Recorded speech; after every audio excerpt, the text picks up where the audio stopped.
Shalom, selamat pagi saudara-saudara yang dikasihi Tuhan. Kembali pada pagi hari ini Tuhan memberi kesempatan pada kita untuk tetap memberitakan kebenaran firman Tuhan. Saudaraku, siang hari ini kita akan belajar firman Tuhan, yaitu pernyataan dari Tuhan Yesus, sedikit saja yang diselamatkan.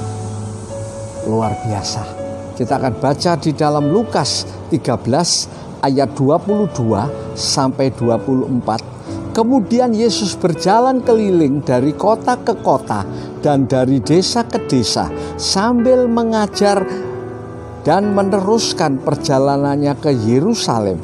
Dan ada seorang yang berkata kepadanya, "Tuhan, sedikit sajakah orang yang diselamatkan?" Jawab Yesus kepada orang-orang di situ, "Berjuanglah untuk masuk melalui pintu yang sesak itu. Sebab aku berkata kepadamu, banyak orang akan berusaha untuk masuk, tetapi tidak akan dapat." Amin. Saudaraku, di sini Tuhan mengatakan, saudaraku, waktu ada orang bertanya, "Tuhan, sedikit sajakah orang yang diselamatkan?" Saudaraku, Yesus berkata, saudaraku, memang banyak yang dipanggil, saudaraku, tapi sedikit yang terpilih. Sebab itu kita harus berjuang, saudaraku, untuk masuk surga. Itu perjuangan, saudara-saudaraku. Perjuangan. Orang yang setia sampai akhir, orang yang memikul salib setiap hari, itu yang akan dapat. Saudaraku, tidak mungkin diam-diam, enak-enak, tahu-tahu mati terus masuk surga. Tidak ada. Tuhan bilang bayar harga. Saudaraku, Tuhan sudah banyak beri perumpamaan contoh Yesus sebagai juru selamat. Saudara bayangkan, Yesus lahir sampai mati di Golgota. Itu bukan untuk dirinya sendiri. Saudaraku, lain kali kita mau belajar. Itu untuk kita, orang berdosa, disucikan oleh darah Yesus. Tuhan yang membayar, saudara-saudaraku. Karena itu Tuhan bilang, saudaraku, Yesus terus memberitakan tentang berita salib ini.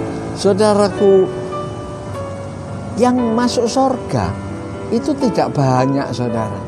Tidak banyak. Sebab apa? Tidak semua orang mau taat. Seperti hari ini, tidak semua orang mau mengikuti. Saudaraku, tidak semua orang mau mendengarkan, apalagi baca Alkitab.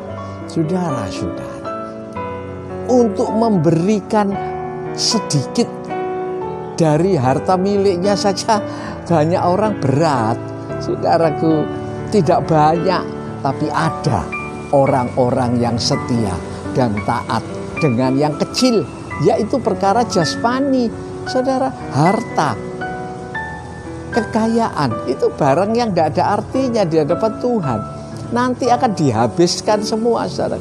Sodom Gomora yang dibakar itu hartanya habis. Saudaraku, Lot juga, harta yang dicapai di, saudaraku, Moab, saudaraku, di Sodom Gomora habis semua. Karena apa? Ini cuma daun, ya. Harta itu daun di hadapan Tuhan. Dunia ini sementara fana. Karena itu, saudaraku, berjuanglah untuk masuk melalui pintu yang sesak. Saudaraku, pintu kalau sempit, yang masuk banyak, ya antri, saudara, berdesak-desakan. Ini keadaan daripada mentaati Tuhan. Saudaraku, tidak semua mau. Sebab jalan Tuhan itu sempit. Pintu dari Tuhan itu sempit, saudaraku. Tapi jalan ke dunia itu lebar. Saudara, mungkin seperti lapangan sepak bola. Orang tidak merasa, sesak, sukacita. Bisa lari-lari, bisa loncat-loncat. Itu dunia, saudaraku.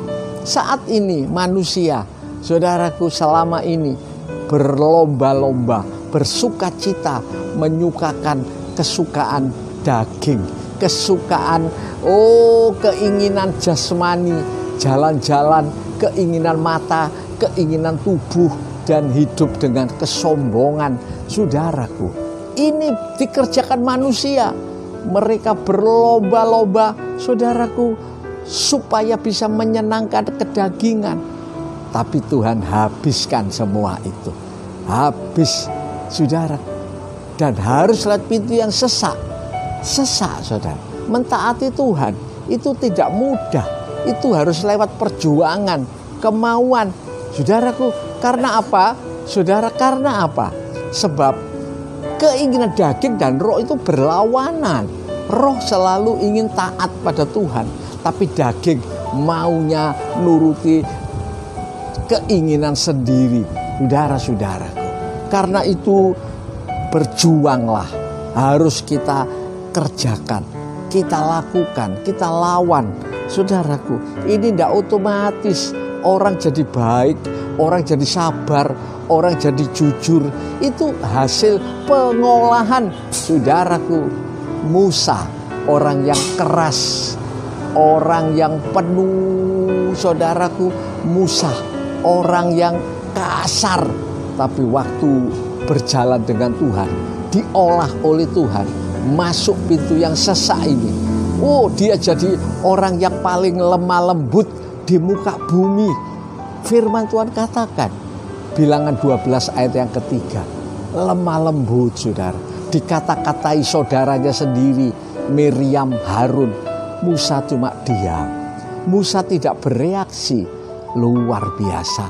Saudara, ini mirip dengan Tuhan Yesus di atas kayu salib. Saudaraku, diejek, diolok, dimaki-maki, aniaya yang sangat berat di luar kemampuan manusia. Bayangkan, mulai dari kepala, saudaraku, meleleh darah, memancar. Sebab mahkota ini duri, bukan mahkota itu helm saja sudah penghinaan, saudaraku. Orang diberi mahkota helm aja seperti dilecehkan. Yesus duri ditancapkan di kepalanya sebagai mahkota. Darah menyucur, bayangkan, saudara.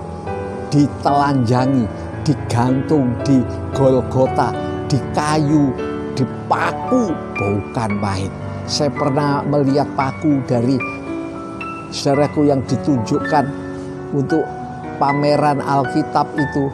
Saudara, pakunya tidak sepanjang 5 cm begini, hampir 20 cm. Itu ditancapkan di, saudaraku, tumit.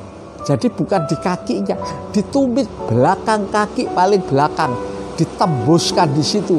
Bukan main, penderitaan, saudara. Menahan berat badan saja sudah susah.